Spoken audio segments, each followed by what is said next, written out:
പിന്നെ പള്ളിയിൽ ഇപ്പോൾ ബാത്റൂമൊക്കെ തുറന്നിടാൻ തുടങ്ങിയിട്ടുണ്ട്. പണ്ടൊക്കെ പൂട്ടിട്ട് ഗോദ്രേജിന്റെ പൂട്ടിട്ട് പോണ കാലം ഉണ്ടായിരുന്നു. ആർക്കും തുറന്നു കൊടുക്കൂല എന്നുള്ള ഒരു വാശിക്ക് ഒന്നും വേണ്ട. നിസ്കരിക്കാൻ വരുന്ന മനുഷ്യന് ഒന്ന് വയറിന് പ്രശ്നം ഉണ്ടെങ്കിൽ ആ മനുഷ്യൻ പോയിട്ടൊന്ന് ഇരുന്ന് പോകുന്ന വല്ല കുഴപ്പമുണ്ടോ, ആർക്കെങ്കിലും വല്ല നഷ്ടമുണ്ടോ? അതൊക്കെ അള്ളാന്റെ ഇബാദകൾക്ക് സൗകര്യം ചെയ്തു കൊടുക്കലല്ലേ. എത്രത്തോളം അറിയങ്ങള് നമ്മുടെ പള്ളിയിലേക്ക് ഒരു അമുസ്ലിമായ ഒരാൾ ഒന്ന് മൂത്രയിക്കാനോ ഒന്ന് അയാൾക്ക് ടോയ്ലറ്റ് പോകാൻ ആവശ്യമായിട്ട് കടന്നു വന്നാൽ പോലും നമ്മൾ തുറന്നു കൊടുക്കണം എന്നാണ്. അവർക്കത് സൗകര്യം ചെയ്തു കൊടുക്കണം. പിന്നെ മുസ്ലിമീങ്ങളായ ഇബാദത്തിന് വരുന്ന ആൾക്കാർ അവര് വരുമ്പോ മൂത്രമൊഴിക്കാൻ ഒരാൾക്കെങ്കിലും ഒരു വയറിന് കുഴപ്പമുണ്ടെങ്കിൽ പിന്നെ പെരി കൂടാൻ പറ്റുമോ? ഒന്ന് ആ ടോയ്ലറ്റും തുറന്നിട്ട് അതിന് ചാവി ഉണ്ടാവില്ല, കൂട്ടിയിട്ട് ഉസ്താവ് പോയിട്ടുണ്ടാവും.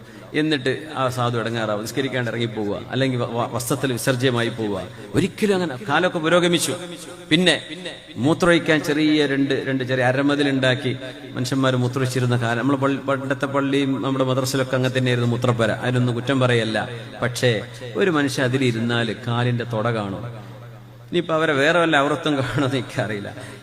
ഒരു മറയില്ലാതെ അരമതിൽ ഒരു മനുഷ്യൻ നിന്നാ മറ്റോ മൂത്രയിക്കുന്നത് കാണും. അങ്ങനത്തെ ഒരവസ്ഥയിൽ ഒരു മനുഷ്യന്റെ ഔറത്ത് കാണുന്ന അവസ്ഥ ഹറാമല്ലേ? ഒരു മനുഷ്യന്റെ ഔറത്ത് കാണുന്നത് കാൽമുട്ടിന്റെ മേലേക്ക് കാണുന്നത് ഹറാമാണ്. കാണിച്ചു കൊടുക്കലും ഹറാമാണ്. നമ്മളൊക്കെ തുണി മടി പിടിച്ചിട്ടല്ലേ ഇരിക്കുക. ആ ഇരുത്തത്തിൽ നമ്മൾ നമ്മുടെ ഔറത്ത് മറ്റുള്ളവർ കാണാൻ അവസരം, ഔറത്തും അതിന്റെ ഉള്ളിലുള്ള ഔറത്തൊക്കെ ചിലപ്പോൾ കണ്ടെന്ന് വരും. അതുകൊണ്ട് ഡോറുള്ള സംവിധാനങ്ങൾ വേണം, വലിയ ചുമരുകളുള്ള മറയുള്ള സംഭവങ്ങൾ വേണം നമുക്ക് ടോയ്ലറ്റുകൾക്ക്. നമ്മൾ ഈ പള്ളിയൊക്കെ ഇത്രയും ഭംഗിയിൽ ഉണ്ടാക്കുമ്പോൾ എന്താ നല്ല ഫുൾ ബോഡി ആയിട്ടുള്ള നല്ല ഡോറുള്ള ടോയ്ലറ്റ് ഉണ്ടായിക്കൂടെ? പഴയ കാലത്ത് നമുക്ക് പറ്റൂലായിരുന്നു. അതുകൊണ്ട് നമ്മൾ അങ്ങനെ ചെറുതാക്കി ചെറിയ സംഭവം ചെയ്തു. ഇപ്പൊ നമുക്ക് സൗകര്യങ്ങളില്ലേ? അതുകൊണ്ട് മൂത്രപ്പുരകളൊക്കെ ഒന്ന് അപ്ഡേറ്റ് ചെയ്യണം. ഔറത്ത് കാണുന്ന രീതിയിലാക്കരുത്. ഇപ്പൊ നേരെ കയറി ചെല്ലുന്നു, ഇവിടുന്ന് കയറി ചെല്ലുന്ന അവിടെ ഇരിക്കുന്നതുകൊണ്ട് എല്ലാ ഔറത്തും കാണും കയറി ചെല്ലുമ്പോൾ തന്നെ. എന്താ അതുകൊണ്ട് കാര്യം?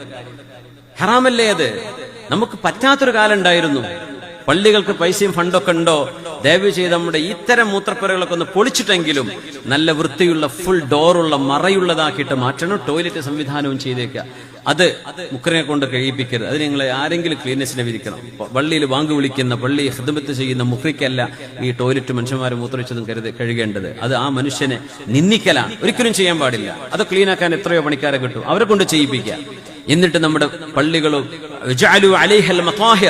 നിങ്ങളുടെ പള്ളികൾക്ക് ശുദ്ധി വരുത്താനുള്ള സൗകര്യങ്ങൾ നിങ്ങൾ ചെയ്യണം. നബി നിങ്ങൾ പറഞ്ഞതാ സല്ലല്ലാഹു അലൈഹി വസല്ലം. പറ്റുമെങ്കിൽ പള്ളിക്ക് സൗകര്യം ഉണ്ടെങ്കിൽ പള്ളിയുടെ ബിൽഡിങ്ങിനോട് ഒട്ടി നിൽക്കാതെ ഒന്ന് വിട്ടു നിൽക്കുന്ന മൂത്രപ്പുരകളാണ് പള്ളികൾക്ക് ഏറ്റവും ഖൈർ.